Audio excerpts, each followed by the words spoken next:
اللہ اللہ اللہ اللہ اللہ اللہ۔ الحمدللہ رب العالمین، الصلاۃ والسلام علی سید الانبیاء والمرسلین وعلی آلہ واصحابہ اجمعین، اما بعد، اعوذ باللہ من الشیطان الرجیم، بسم اللہ الرحمن الرحیم۔ آج ماہ مقدس رمضان المبارک کی 3 تاریخ، سیدہ زاہدہ طیبہ طاہرہ حضرت فاطمہ الزہرا سلام اللہ تعالی علیہ کا یوم وصال۔ میرے اور آپ کے کریم آقا تاجدار اربوجم شفیع معظم رحمت عالم صلی اللہ تعالی علیہ وآلہ وسلم کو رب کائنات نے 4 صاحبزادیاں عطا فرمائی تھیں، حضرت سیدہ زینب، سیدہ رقیہ، سیدہ ام کلثوم اور سیدہ فاطمہ الزہرا رضی اللہ تعالی عنہن۔ میرے اور آپ کے کریم آقا کو رب کائنات نے 3 بیٹے عطا فرمائے، حضرت سیدنا قاسم رضی اللہ تعالی عنہ، جن کی وجہ سے میرے اور آپ کے کریم آقا رسول مرشد رحمت عالم صلی اللہ علیہ وسلم اپنی کنیت ابو القاسم فرماتے تھے۔ دوسرے شہزادے حضرت سیدنا عبداللہ، ان کے القاب طیب اور طاہر تھے۔ یہ ساری کی ساری اولادیں، یعنی 4 نبی زادیاں اور 2 نبی زادے، ان کی والدہ ماجدہ طیبہ طاہرہ حضرت سیدہ خدیجہ الکبریٰ رضی اللہ تعالی عنہ تھیں۔ میرے کریم آقا رسول عربی شفیع معظم رحمت عالم صلی اللہ علیہ وسلم کے ایک شہزادے حضرت سیدنا ابراہیم، ان کی والدہ ماجدہ سیدہ ماریہ قبطیہ تھیں، اور یہ مدینہ طیبہ میں ان کی ولادت باسعادت ہوئی تھی۔ سیدہ زاہدہ طیبہ طاہرہ فاطمہ الزہرا سلام اللہ تعالی علیہ کی ولادت باسعادت مشہور روایات کے مطابق رسول مرشد رحمت عالم کی ظاہری حیات مبارکہ کے 35ویں برس، یعنی اعلان نبوت فرمانے سے 5 برس قبل ہوئی۔ بعض حضرات نے سن 41 رسول مرشد رحمت کون مکان کا درج کیا ہے، گویا اعلان نبوت فرمانے کے 1 سال بعد، لیکن مشہور روایات کے مطابق وہی بات صحیح ہے جو میں قبل ازیں عرض کر چکا ہوں کہ اعلان نبوت فرمانے سے 5 سال قبل۔ اس کی ایک بہت بڑی دلیل یہ بھی ہے کہ میرے اور آپ کے کریم آقا تاجدار اربوجم شفیع معظم رحمت عالم صلی اللہ تعالی علیہ وسلم اعلان نبوت فرمانے کے بعد کفار مکہ کے ظلم و ستم کا نشانہ بنے تھے۔ ایک دن کا ذکر ہے کہ میرے پیارے نبی حضور نبی مرشد رحمت عالم صلی اللہ تعالی علیہ وسلم حرم کعبہ میں نماز ادا فرما رہے تھے، نماز میں سجدہ فرما رہے تھے۔ ابو جہل لعین اور دیگر کفار مکہ یہ منظر دیکھ رہے تھے۔ خبیث انسان ابو جہل کے ذہن میں ایک شرارت آئی، وہ کہنے لگا کہ فلاں قبیلے نے ایک اونٹ ذبح کیا ہے، تم میں کوئی ایسا شخص ہو جو اونٹ کی اوجڑی، اس کی آنتڑیاں اور دیگر سامان اٹھا لائے۔ اور جب یہ میرے نبی کا نام لے کے کہنے لگا، جب یہ محمد صلی اللہ تعالی علیہ وسلم سجدہ میں سر رکھیں تو وہ اونٹ کے نجاست، اس کی اوجڑی اور اس کی آنتڑیاں، گندگی اس کے اوپر لا کے رکھ دے۔ عقبہ بن ابی معیط اگرچہ ایک امیر شخص تھا، مگر اپنے بتوں کی رضا کی خاطر اس خبیث نے شیطان کے اغوا سے یہ عمل کیا کہ وہ جو اٹھا لایا۔ جب میرے اور آپ کے کریم آقا تاجدار اربوجم شفیع معظم رحمت عالم صلی اللہ تعالی وسلم نماز ادا فرماتے ہوئے سجدہ میں تشریف لے گئے تو اس خبیث انسان نے اونٹ کی وہ گندگی، وہ اوجڑی اور آنتڑیاں میرے کریم آقا رسول عربی کے پشت انور پہ رکھ دیں، اور یہ منظر دیکھ کر کفار خوشی سے کہے لگانے لگے، مذاق اڑاتے تھے، ٹھٹھے کر رہے تھے۔ کسی نے سیدہ زاہدہ طیبہ طاہرہ فاطمہ الزہرا سلام اللہ تعالی علیہ کو خبر دی، اور آپ بچپنا تھا دوڑی ہوئی آئیں اور میرے کریم آقا رسول عربی شفیع معظم رحمت عالم کے جسم انور سے اس گندگی کو دور کیا، یعنی اوج کو دھکیل کر میرے نبی کے جسم انور سے اتارا۔ اس روایت سے پتہ چلتا ہے کہ کم از کم آپ اتنی بڑی ضرور تھی اس وقت کہ مسجد میں تشریف لا کر اس گندے اوج کو جسم انور سے اتار کر ایک طرف پھینکنے کی استطاعت رکھتی تھی۔ اس اعتبار سے معلوم ہوتا ہے کہ جناب سیدہ کی ولادت باسعادت اعلان نبوت سے 5 برس قبل ہوئی، اور جب میری کریم آقا رسول عربی شفیع معظم رحمت عالم صلی اللہ علیہ وسلم غار حرا سے نزول وحی کے بعد سیدہ زاہدہ طیبہ طاہرہ حضرت خدا جل کبریٰ رضی اللہ تعالیٰ عنہ کے ہاں جلوہ فرما ہوئے تو میرے کریم آقا کے جسم انور پر ایک اعتبار سے کپ کپی جیسی کیفیت تھی۔ حضور نے جناب سیدہ سے فرمایا تھا، یعنی سیدہ خدا جل کبریٰ سے جناب سیدہ سے فرمایا تھا زملونی زملونی زملونی، مزمل چادر اوڑھنے والا، زملونی مجھ کو چادر یا کمل اڑا دو، مجھے چادر یا کمل اڑا دو، آپ نے فرمایا تھا۔ اور پھر جب آپ نے اپنی اس کیفیت کے بارے میں حضرت سیدہ خدیجہ رضی اللہ تعالیٰ عنہ کے سامنے ذکر فرمایا تو آپ نے یہی عرض کیا تھا، میں یقین رکھتی ہوں کہ یہ وہی فرشتہ ہے جو پہلے انبیاء کے پاس تشریف لایا کرتا تھا۔ چنانچہ اسی گھڑی جناب سیدہ خدیجہ اور میرے نبی کی شہزادیاں جناب سیدہ زینب، سیدہ ام کلثوم، سیدہ رقیہ اور سیدہ فاطمۃ الزہرا رضی اللہ تعالی عنہن، یہ ساری کی ساری شرف ایمان سے مشرف ہو گئی تھیں۔ میرے کریم آقا رسول عربی کے غلام سیدنا زید بن حارثہ بھی اور حضرت سیدنا علی مرتضیٰ بھی ان لوگوں میں شامل تھے جنہوں نے اسی وقت میرے کریم آقا کے اعلان نبوت کو تسلیم کر لیا تھا۔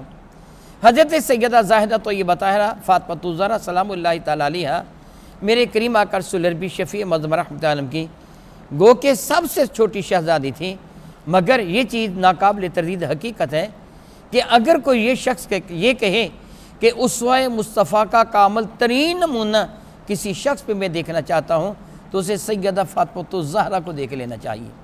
جناب سیدہ زاہدہ طیبہ طاہرہ فاطمۃ الزہرا سلام اللہ تعالیٰ علیہا چال ڈھال میں، انداز گفتگو میں، عبادت میں میرے کریم آقا رسول عربی شفیع معظم رحمت عالم کی بہت زیادہ متبع، بہت زیادہ فرما بردار، اطاعت گزار اور حضور کے عین نقش قدم پہ چلنے والی تھیں۔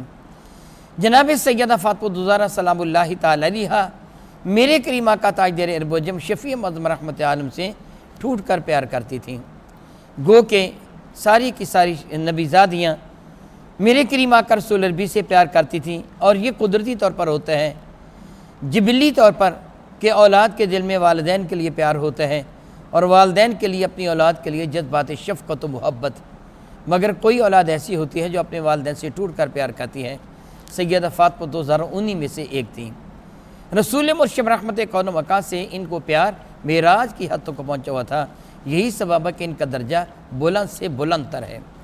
جناب سیدہ فاطمۃ الزہرا سلام اللہ تعالیٰ علیہا مکہ مکرمہ سے ہجرت فرما کر مدینہ طیبہ میں میرے کریم آقا رسول عربی کی معیت میں تشریف لے گئیں، اور تاجدار عرب و عجم شفیع معظم رحمت کون و مکان علیہ السلام نے سن 2 ہجری میں ایک روایت میں جس طرح مدارج النبوہ میں ہے روضۃ الاحباب اور مواہب لدنیا میں کہ رمضان المبارک کے ماہ مقدس سن 2 ہجری میں سیدہ زاہدہ طیبہ طاہرہ حضرت فاطمۃ الزہرا کا نکاح حضرت سیدنا علی مرتضیٰ کرم اللہ تعالیٰ وجہہ کے ساتھ کر دیا۔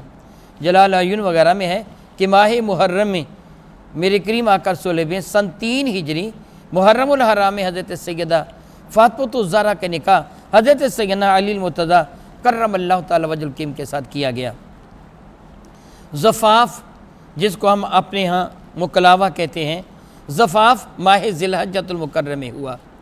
حضرت جناب سیدہ زاہدہ طیبہ طاہرہ فاطمۃ الزہرا سلام اللہ تعالیٰ علیہا عزت و عظمت کی بلندی پہ فائز ہیں۔ ہر ذی شعور شخص اس بات سے بخوبی واقف ہے کہ کوئی بھی خاتون عزت اعتبار سے عموماً 4 رشتوں سے پہچانی جاتی ہے۔ اگرچہ رشتے تو بہت سے ہیں، نانی کا رشتہ، دادی کا رشتہ، پھوپھی کا، خالہ کا رشتہ، لیکن جو عزت کے لیے عمومی طور پر رشتے سب سے زیادہ معتبر جانے جاتے ہیں وہ 4 رشتے ہوتے ہیں۔ بطور مثال جانا جاتا ہے کہ یہ خاتون کس کی ماں ہے۔ اگر وہ کسی عزت والے کی ماں ہے تو اس نسبت کی وجہ سے اس کا درجہ بلند ہو جاتا ہے، اور دوسری صورت یہ خیال کیا جاتا ہے یہ بیٹی کس کی ہے۔ اگر وہ شخصیت عزت والی ہو پھر بیٹی بھی عزت والی ہوتی ہے کہ نسبت اس کی بہت اعلیٰ ذات کے ساتھ ہوتی ہے۔ اور تیسرا رشتہ یہ خیال کیا جاتا ہے یہ عزت والی شخصیت بہن کس کی ہے۔ اگر بھائی وہ عزت والا ہے تو بہن بھی عزت والی بن جاتی ہے۔ اور چوتھی جو صورت ہوتی ہے وہ ہے کہ یہ بیوی کس کی ہے۔ اگر زوج عزت والا ہے، جس طرح ہمارے ہاں ایک رواج ہے خاتون اول کا، اگر زوج عزت والا ہے، خاوند عزت والا ہے، تو اس کے صدقہ سے بیوی بھی عزت والی بن جاتی ہے۔ اب اسی تناظر میں دیکھیے کہ فاطمۃ الزہرا بیٹی کس کی ہے؟ امام الانبیاء کی، نبیوں کے نبی کی بیٹی، اس ذات بابرکات کی بیٹی کہ مجھ کو میرے اللہ کی عزت کی قسم، جس سے زیادہ عزت والا انسان رب کائنات نے پیدا ہی نہیں کیا، اس رسول مشم کی لخت جگر ہیں۔ اس اعتبار سے کتنا بلند مرتبہ بن جاتا ہے سیدہ زاہدہ طیبہ طاہرہ حضرت سیدہ فاطمۃ الزہرا سلام اللہ تعالیٰ علیہا کا۔ دوسرا رشتہ، دوسری نسبت دیکھی جائے کہ یہ بہن کس کی ہے؟ یہ سیدہ زینب، سیدہ رقیہ، سیدہ ام کلثوم، سیدنا قاسم، سیدنا عبداللہ طیب و طاہر لقب والے، اور سیدنا ابراہیم کی ہمشیرہ محترمہ ہیں۔ سارے کتنے عزت والے ہیں، نبی کی اولاد۔ اور تیسری نسبت یہ دیکھا جائے کہ ماں کس کی ہے؟ سبحان اللہ، جنت کے شہزادوں کی ماں ہے، حسنین کریمین کی ماں ہے۔ اللہ اکبر، اللہ اکبر، مرتبہ کتنا بلند ہو جاتا ہے۔ پھر اگر یہ دیکھا جائے کہ بیوی کس کی ہے، تو سبحان اللہ، شیر خدا کی زوجہ محترمہ ہے، علی المرتضیٰ کی بانو ہیں۔ سیدنا علی المرتضیٰ کرم اللہ وجہہ کا مرتبہ جان نہ ہو تو میرے نبی سے پوچھے، جنہوں نے حضرت علی المرتضیٰ کو اپنا بھائی قرار دے دیا تھا۔ اللہ اکبر، اللہ اکبر، گویا ہر اعتبار سے عزت و عظمت کی بلندی پر فائز ہیں۔ رسول رحمت صلی اللہ علیہ وسلم کی جگر کوشہ ہونے کے اعتبار سے اگر اللہ رب العزت نے عقل سلیم کی دولت عطا فرمائی تو سمجھنا کچھ مشکل نہیں ہے۔ بہت خوب کسی نے کہا ہے، اور یہ غالباً امام شافعی رحمہ اللہ تعالیٰ کی جانب یہ بات منسوب ہے کہ آپ نے ایک سید زادے کی تعظیم و توقیر کی تھی عین درس حدیث کے دوران، اور اب اس کی تعظیم کے لٹ کے کھڑے ہوئے تھے، اور جب لوگوں نے یہ سوال کیا تھا شاگردوں نے کہ آپ نے ایسے کیوں کیا، تو آپ نے بڑا خوب جواب دیا تھا کہ میں خون مصطفیٰ کی تعظیم کرتا ہوں۔ پھر اس کی وضاحت کرتے فرمایا کہ تم بتاؤ، وہ نالین مقدس، وہ مبارک جوتا جو رسول رحمت صلی اللہ علیہ وسلم کے مبارک قدموں کو چومتا ہے، تمہارے نزدیک کوئی عزت و عظمت والا ہے کہ نہیں ہے؟ تو لوگوں نے کہا یقیناً عزت والا ہے۔ پھر فرمانے لگے نہیں جانتے کہ وہ جوتا کس جانور کے چمڑے کا تھا، گائے کے چمڑے کا تھا، بیل کے چمڑے کا تھا، کس کے چمڑے کا وہ جوتا تھا؟ اس جوتے کو نبی سے نسبت کیا میسر آئی؟ بات یہی تھی نا کہ اس جوتے نے میرے نبی کے قدموں کو چوما تھا، ان کے تلووں کے بوسے لیے تھے، ان کے مبارک قدموں سے مس ہوا تھا، اسے یہ شرف ملا۔ تو اس نالین مقدس کو لوگ اپنے سر کا تاج بناتے ہیں، چومتے ہیں، آنکھوں سے لگاتے ہیں۔ کس کی جرت ہے کہ نالین مصطفیٰ کریم کی توہین کرے؟ علماء کے نزدیک تو توہین کفر ہے۔ میرے کریم آقا کے نالین مقدس کی توہین کرنا کفر کی حد تک حرام ہے۔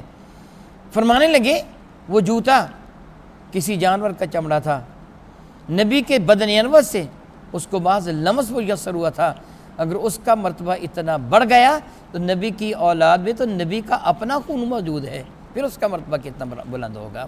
اندازہ کیا جا سکتا ہے کہ نبی کی اولاد کا مرتبہ کتنا بلند ہے۔ پھر جس کو نبی میرے کریم آقا تاجدار وجم خصوصی اہمیت دیں، ان کا مرتبہ کتنا زیادہ بلند و بالا ہو جائے گا۔ جناب سیدہ زاہدہ طیبہ طاہرہ فاطمۃ الزہرا سلام اللہ تعالیٰ علیہا کے بہت سارے القاب ہیں، سیدہ زاہدہ طیبہ طاہرہ عابدہ ساجدہ زکیہ طاہرہ مطہرہ، مگر ان میں زہرہ اور بطول یہ القاب سب سے زیادہ مقبول عام ہیں۔ علماء کرام فرماتے ہیں کہ آپ کو زہرہ اس بنا پہ کہا گیا کہ خلاق کائنات جل مجید نے آپ کو ہر چیز سے بچا کے رکھا تھا۔ رب کائنات جل وعلا نے آپ کو ہر قسم کے ان عوارض سے محفوظ رکھا تھا کہ جو ایک عورتوں کی خصوصیت ہوتی ہے۔ گویا عوارض نسوانیہ سے رب کائنات نے آپ کو محفوظ رکھا تھا۔ بطول کا بھی یہی معنی بنتا ہے۔ سادہ سے لفظوں میں یوں سمجھیے کہ دنیا میں دو بطول ہیں، ایک حضرت مریم بطول ہیں اور ایک میرے نبی کی شہزادی فاطمہ بطول ہے۔ میرے کریم آقا تاجدار وجم شفیع معظم رحمت عالم تشریف فرما تھے۔ بارگاہ بے کس پناہ میں ایک خاتون حاضر ہوئی اور اس نے بڑی حیرانی کے ساتھ میرے کریم آقا سے عرض کیا، اللہ کے نبی علیہ السلام، میں بہت حیران ہوں حضرت فاطمہ الزہرا سلام اللہ تعالیٰ علیہا سے۔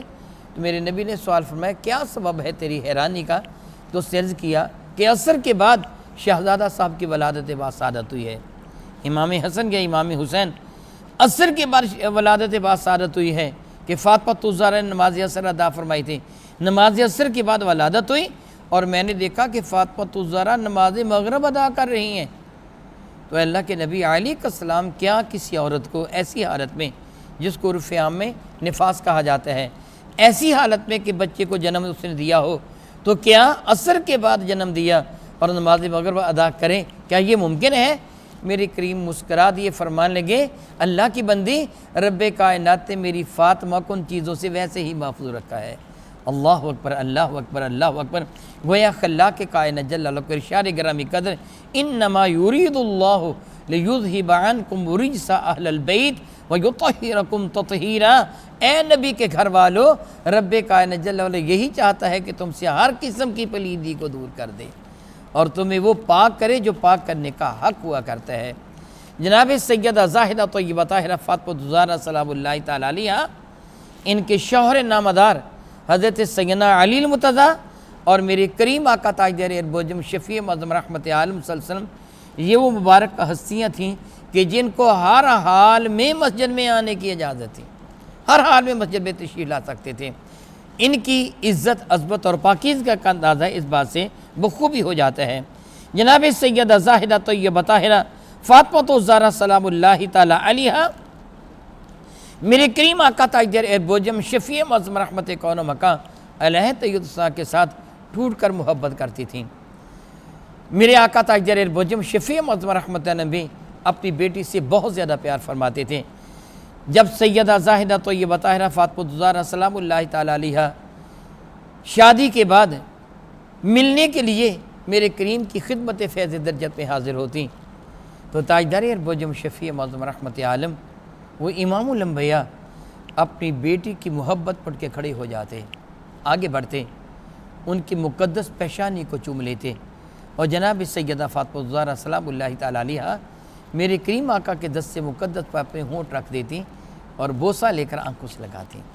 اور جب کبھی میرے اور آپ کے کریم آقا تاجدار اربوجم شفیع معظم رحمت عالم جناب سیدہ فاطمہ الزہرا سلام اللہ تعالیٰ علیہا کے ہاں جلوہ فرما ہوتے تو جناب سیدہ اپنے والد ذی وقار امام الانبیاء حضور رحمت عالم صلی اللہ علیہ وسلم کے استقبال و احترام میں اٹھ کے کھڑی ہو جاتی، آگے بڑھتی اور ان کے مبارک ہاتھوں کو بوسہ دیتی۔ میرے نبی بھی اپنے کافوری ہونٹ ان کے پیشانی پہ جما دیتے۔ گویا یہ عمل دونوں وقت ہی ہوتا، جب سیدہ حاضر ہوتی تب بھی اسی طرح کا پروٹوکول ہوتا اور جب میرے نبی تشریف لے جاتے تب بھی اسی طرح کا۔ میرے اور آپ کے کریم آقا رسول عربی شفیع معظم رحمت عالم جب کبھی سفر پر روانہ ہوتے، بیٹی سے کتنی محبت تھی، سفر پر روانہ ہوتے تو ازواج مطہرات امہات المومنین رضی اللہ تعالی عنہن، ان میں سے جس کے گھر میں بھی تشریف فرما ہوتے، چاہتے تو سب کے گھروں میں تشریف لے جاتے سفر پر روانہ ہونے سے قبل، اور سب سے آخر جن کے گھر تشریف لے جاتے وہ جناب سیدہ فاطمہ الزہرا کا گھر ہوتا، یعنی سفر پر روانہ ہوتے وقت سب سے آخر سیدہ فاطمہ الزہرا کے گھر سے روانہ ہوتے، اور جب سفر سے تشریف لاتے تو سیدھے مسجد میں تشریف لاتے، مسجد میں نماز ادا فرما کر اگر وقت نماز کا ہو، وگرنہ تھوڑی دیر بیٹھ کر صحابہ سے ملاقات کرنے کے بعد نماز کا وقت ہوتا تو سفر سے واپس آ کر نماز ادا فرماتے، نوافل ادا فرماتے، صحابہ سے ملاقات کرتے، اس کے بعد سب سے پہلے جناب فاطمہ الزہرا کے ہاں تشریف لے جاتے، اپنی رخت جگر، اپنی نور نظر حضرت فاطمہ الزہرا سے ملاقات کر کے پھر دیگر گھروں میں تشریف لے جاتے، پھر امہات المومنین کے ہاں جلوہ فرما ہوتے۔ ایک مرتبہ کا ذکر ہے مزار شناس نبوت جناب فاطمہ، ایک مرتبہ کا ذکر ہے کہ میرے اور آپ کے کریم آقا رسول عربی ایک لمبے سفر سے واپس آئے، معمول کے مطابق جو حضور سید کون مکان علیہ السلام کی پہلی آیت کریمہ تھی اسی کے مطابق سیدھے مسجد میں تشریف لائے۔ صحابہ کرام حاضر تھے، کچھ تو وفد کے ساتھ آئے تھے اور باقی مدینہ طیبہ کی صحابہ کرام بھی جو یہیں موجود تھے، اس سفر میں میرے نبی کے ساتھ نہیں گئے تھے، وہ سارے کے سارے اکٹھے ہو گئے، تھوڑی دیر تک ان کے ساتھ گفتگو ہوئی، بیٹھے، پھر میرے کریم آقا اٹھے، جناب سیدہ فاطمہ الزہرا کے ہاں تشریف لے گئے۔ جناب سیدہ کو پتہ چل گیا تھا کہ ابا جان تشریف لانے والے ہیں، اس لیے انہوں نے خصوصی اہتمام کیا۔ گھر کی صفائی وغیرہ تو کرنا تھی سکی، اچھے اچھے پردے لٹکا لیے اور حسنین کریمین کو بنا سنوار کر اچھا لباس پہنا دیا، اور ان کے ہاتھوں میں چاندی کے کنگن بھی۔ میرے اور آپ کے کریم آقا رسول عربی شفیع معظم رحمت عالم تشریف لائے، کاشانہ مقدس میں قدم رکھا، یوں حالت دیکھی کہ ایک عجب سی حالت ہے، گھر سنورا ہوا ہے، پردے لٹک رہے ہیں، حسنین کریمین نے اچھا لباس پہنا ہوا ہے، ہاتھوں میں چاندی کے کنگن ہیں۔ میرے نبی وہیں سے ہی قدم پیچھے اٹھا کے واپس آ گئے، آگے نہیں بڑھے۔ جناب سیدہ کے لیے یہ بات بہت پریشان کن تھی کہ والد ذیوقار کا شان مقدس میں تشریف لائیں مگر واپس چلے جائیں۔ مزاج شناس نبوت تھیں، فوراً جان گئیں کہ اصل سبب کیا ہے۔ ان پردوں کو اتار دیا، اتار کر اللہ کی راہ میں صدقہ دے دیا۔ حسنین کریمین کے ہاتھوں سے کنگن اتار لیے، یہ دونوں بچے تھے، رونے لگے، روتے روتے بارگاہ مصطفیٰ کریم میں حاضر ہو گئے، کیونکہ ان کو پتہ چل گیا تھا کہ نانا محترم تشریف لے آئے ہیں۔ میرے کریم آقا کے دربار مقدس میں حاضر ہو گئے اور شکایت کی کہ اماں جان نے ہمارے کنگن اتار لیے ہیں۔ میرے اور آپ کے کریم آقا رسول عربی شفیع معظم رحمت نے ان کو دلاسا دیا اور ہاتھی دانت کے کنگن منگوا کر ان کو عطا فرما دیے۔ پھر فاطمہ الزہرا کے ہاں تشریف لائے، فرمانے کہ میری بیٹی میں دنیا کو پسند نہیں کرتا، یہ زیب و زینت مجھے نہ تجھے زیبہ دیتی ہے۔ سیدہ فاطمہ الزہرا سلام اللہ تعالیٰ علیہ اپنے والد ذیوقار کے حکم کے سامنے سر تسلیم خم رکھتی ہیں۔ مجال نہیں کہ یہ عرض کرے کوئی بات نہیں ابا جی، اگر میں نے گھر کو سنوار بھی لیا، پردے لٹکا لیے تو اچھے لگتے ہیں، خوبصورت لگتے ہیں، نہیں، میرے نبی کے ہر حکم کے سامنے سر تسلیم خم تھا، بلکہ کہاں تک سر تسلیم خم تھا۔ حضرت سیدنا علی المرتضیٰ کرم اللہ وجہہ خود فرماتے ہیں، فاطمہ الزہرا سلام اللہ تعالیٰ علیہ اپنے گھر کا کام کاج کرتی تھیں، بچوں کے کپڑے دھونے، گھر کی صفائی کرنا، کھانا وغیرہ پکانا، چکی پیس کر روٹی کے لیے جو کا آٹا تیار کرنا، یہ سارے کا سارا کام جناب سیدہ اپنے ہاتھوں سے کیا کرتی تھیں۔ چکی پیسے آپ کے ہاتھوں میں گٹے سے بن گئے تھے۔ سیدنا علی مرتضیٰ فرمانے لگے، فاطمہ مجھے پتہ چلا ہے کہ بارگاہ سالت مآب میں بہت سارے قیدی، غلام اور لونڈیوں کی شکل میں ہیں، بارگاہ بےکس پناہ میں حاضری دو۔ ابا جان کی خدمت فیض دجت میں حاضر ہو کر عرض کرنا کہ یا رسول اللہ صلی اللہ علیہ وسلم کوئی ایک لونڈی، ایک نوکرانی عطا فرما دیں تاکہ گھر کے کام کاج میں بھی آسانی ہو جائے۔ کوئی غلام مل جائے گا تو باہر سے پانی مجھے لانا پڑتا ہے، میں تھوڑا سا میرے لیے آسانی ہو جائے گی، ریلیکس ہو جاؤں گا۔ فاطمہ اگر کوئی غلام مل جائے یا کوئی لونڈی مل جائے ہمارے لیے بہت حد تک سہولت ہو جائے گی، آسانی ہو جائے گی۔ جناب سیدہ فاطمہ الزہرا سلام اللہ تعالیٰ علیہ میرے کریم آقا تاجدار البجم شفیع معظم رحمت کے ہاں حاضر ہو گئیں۔ شوہر نامدار نے ارشاد فرمایا تھا، حضرت علی المرتضیٰ نے فرمایا تھا، انکار نہ کر سکیں، میرے نبی کے دربار میں حاضر تو ہو گئیں مگر مانگنے کا حوصلہ نہ پڑا۔ غلام بھی موجود تھے، لونڈی بھی موجود تھیں، کچھ بھی نہ کہا۔ میرے کریم نے دریافت فرمایا، فاطمہ کیسے آنا ہوا؟ تو جناب فاطمہ نے عرض کیا، ابا جان بس زیارت کرنے کے لیے آئی ہوں، اس کے ساتھ مجھے کوئی بھی کام نہیں تھا۔ بیٹھ گئی تھوڑی دیر کے لیے اور پھر واپس چلی گئیں۔ حضرت سیدنا علی مرتضیٰ کو جا کے صاف صاف بتا دیا، میں زیارت کرنے گئی تھی، زیارت کر کے واپس آ گئی ہوں، غلام لینے کے لیے نہیں گئی تھی اور نہ میرا حوصلہ ہے کہ میں غلام لینے کے لیے جاؤں، میں نہیں مانگوں گی غلام۔ سیدنا علی مرتضیٰ کرم حکیم ان کو ساتھ لے کر دوبارہ بارگاہ سالت مآب میں حاضر ہوئے اور آ کر اپنا مدعا عرض کیا، اللہ کے نبی علیہ السلام میں نے فاطمہ کو اس مقصد کے لیے بھیجا تھا اور فاطمہ محض زیارت کر کے واپس چلی گئیں۔ یا رسول اللہ علیہ السلام اگر آپ مناسب خیال فرمائیں تو آپ جانتے ہیں کہ فاطمہ کے چکی پیس کر ہاتھوں میں گٹے سے بن گئے ہیں، مشکیزہ اٹھا کر میرے کندھے پر بھی نشان بن گیا ہے، دور دراز سے پینے کا پانی لے کے آتا ہوں۔ یا رسول اللہ علیہ السلام اگر آپ کرم فرمائیں کوئی غلام یا کوئی لونڈی عطا فرما دیں۔ میرے کریم آقا رسول اللہ نے سنا تو قدر ناراضگی کا اظہار فرمایا، فرمانے لگے کیا اصحاب صفہ کو بھول جاؤں اور تمہیں غلام عطا کروں؟ میں تمہیں غلام عطا نہیں کروں گا، بلکہ یہ قیدی جو آئے ہیں وہ اصحاب صفہ جن کے پاس ایک وقت کا کھانا بھی نہیں ہے، میں ان کی خاطر کچھ نہ کچھ کروں گا۔ چنانچہ میرے اور آپ کے کریم آقا رسول مسلم رحمۃ عالم نے ان دونوں کو اسی طرح واپس بھیج دیا، یہ دونوں چلے آئے۔ اس کے بعد میرے کریم آقا رسول ان کے ہاں تشریف لائے اور فرمانے لگے کیا تم میرے پاس غلام لینے کے لیے گئے تھے؟ ان دونوں نے کہا یا رسول اللہ علیہ السلام ہمارا مقصد تو یہی تھا، لیکن جو آپ کی رضا ہم اس پہ راضی ہیں، ہم آپ اور اللہ کو راضی رکھنا چاہتے ہیں۔ میرے کریم ان دونوں کے سعادت مندی پر بہت زیادہ خوش ہوئے، پھر فرمانے لگے کیا میں تم کو ان غلام اور نوکرانیوں سے، لونڈیوں سے اعلیٰ شے نہ دے جاؤں؟ تو عرض کیا ضرور عطا فرمائیے۔ فرمانے لگے یوں کیا کرو، ایک روایت میں ہے فرمایا ہر نماز کے بعد 10 مرتبہ سبحان اللہ والحمد للہ ولا الہ الا اللہ واللہ اکبر پڑھ لیا کرو۔ ایک روایت میں یہ ہے کہ تم نماز کے بعد 33 مرتبہ سبحان اللہ، 33 مرتبہ الحمدللہ، 34 مرتبہ اللہ اکبر کہہ لیا کرو، یہ غلام اور لونڈیوں سے بدرجہ بہتر ہیں۔ سبحان اللہ تعالی و بحمدہ۔ نبی زادی نے میرے کریم آقا کے ارشاد گرامی قدر کا انکار نہیں کیا، بلکہ دل کی گہرائی سے اس کو تسلیم کر لیا۔ میرے اور آپ کے کریم آقا رسول عربی نے امت کے لیے ایک بہترین اسوہ دیا۔ یہ بات ان والدین کے لیے کہ جو اپنی بیٹیوں کا گھر بنانا چاہتے ہیں، ایک مینارہ نور ہے۔ ایک مرتبہ کا ذکر ہے کہ حضرت سیدنا علی المرتضیٰ اور جناب سیدہ زاہدہ طیبہ طاہرہ فاطمہ الزہرا کے درمیان قدر شک رنجیسی ہو گئی۔ وہ ایسی بات ہو گئی کہ جو جناب سیدہ فاطمہ الزہرا کو قدر ناگوار گزری۔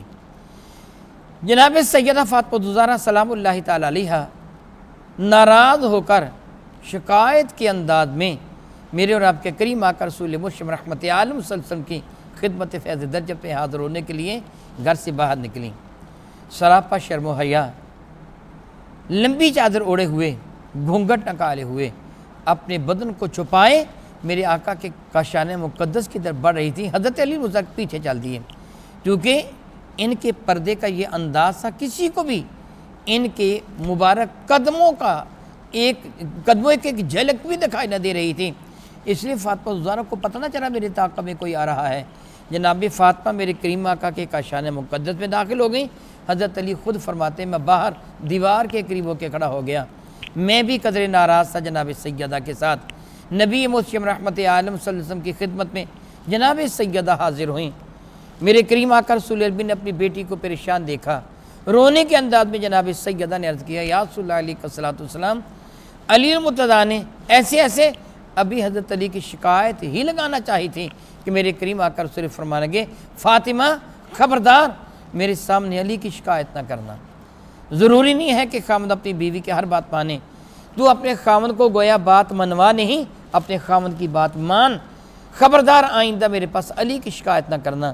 حضرت سیدنا علی مذاق فرما رہے ہیں کہ میں باہر کھڑا یہ باتیں سن رہا تھا، رسول رحمت صلی اللہ علیہ وسلم کی یہ گفتگو سن کر میری آنکھوں میں آنسو آ گئے کہ اللہ کے نبی نے اپنی لاڈلی کی حمایت نہیں کی، بلکہ اپنی لاڈلی کو منع فرما دیا کہ اپنے خاوند کی شکایت نہ کرنا۔ حضرت علی فرماتے وہیں کھڑے کھڑے میں نے اللہ کی قسم اٹھا لی کہ مجھ کو اللہ کی قسم آئندہ میں کبھی بھی فاطمہ الزہرا کو ناراض نہیں کروں گا۔ اللہ اکبر، اللہ اکبر، اللہ اکبر۔ میرے اور آپ کے کریم آقا تاجدار عرب و عجم شفیع معظم رحمت کون و مکان علیہ السلام نے اپنی اولاد فاطمہ الزہرا کو، حسنین کریمین کو اور اپنے داماد حضرت علی المرتضیٰ کرم اللہ تعالی وجہ الکریم کو ایک مخصوص مرتبہ اور مقام عطا فرمایا۔ حضرت سیدہ زاہدہ طیبہ طاہرہ ام المومنین عائشہ صدیقہ رضی اللہ تعالیٰ عنہ اس حدیث مبارکہ کے راویہ ہیں۔ الفاظ حدیث ہیں ان عائشہ رضی اللہ تعالیٰ عنہ قالت خرج النبی صلی اللہ تعالی وسلم غدا، ایک دن کا ذکر ہے کہ تاجدار عرب و عجم شفیع معظم رحمت عالم صلی اللہ تعالی وسلم باہر تشریف لے گئے، وعلیہ مرط مرحل من شعر اسود، رسول مرشد رحمت عالم نے ایک ایسی چادر زیب تن فرما رکھی تھی جو کالے بالوں کی تھی، اون کی تھی۔ فجاء الحسن، امام حسن آئے، میرے آقا رسول عربی نے ان کی کو اپنی چادر میں لے لیا۔ ثم جاء الحسین، حسین آئے، فدخل معه، ان کو بھی ان کے ساتھ داخل کر لیا۔ ثم جاءت فاطمہ، فاطمہ آئی، فادخلها، فاطمہ کو بھی اپنی چادر میں داخل کر لیا۔ ثم جاء علی، علی آئے، فادخلہ، ان کو بھی داخل کر لیا۔ ان سب کو اپنی چادر مطہرہ میں لے کر میرے نبی نے بارگاہ رب العزت میں عرض کیا، ثم قال، پھر یوں عرض کیا، اے رب کائنات انما یرید اللہ لیذہب عنکم الرجس تیرا یہ ارشاد گرامی قدر ہے کہ اہل بیت میں تم سے نجاست کو دور کرنے کا ارادہ فرما چکا ہوں۔ اہل البیت اے نبی کے گھر والوں، وَيُطَهِّرُكُمْ تَطْهِيرًا، تم کو وہ پاک کر دیا ہے جو پاک کرنے کا حق ہے۔ یہ حدیث کا صحیح مسلم کی ہے۔ سبحان اللہ تعالی و بحمدہ، کتنی بلند شان ہے میرے نبی کے اہل بیت اطہار کی۔ میرے کریم آقا علیہ السلام کے ایک ارشاد گرامی قدر ہے، المرء مع من احبہ، یاد رکھو قیامت کے دن بندہ اسی کے ساتھ ہوگا جس کے ساتھ وہ محبت کیا کرتا تھا۔ رب کائنات کے دربار مقدس میں ہمیشہ دعا کیجئے، اے اللہ تعالیٰ تو ہمارے دلوں میں اپنی محبت، اپنے نبی کی محبت، اپنے نبی کے اہل بیت کی محبت اور اپنے نبی کی محبت، اپنے نبی کے صحابہ کی محبت کو پیدا فرما۔ آمین ثم آمین وآخر دعوانا ان الحمد للہ رب العالمین۔ اللہ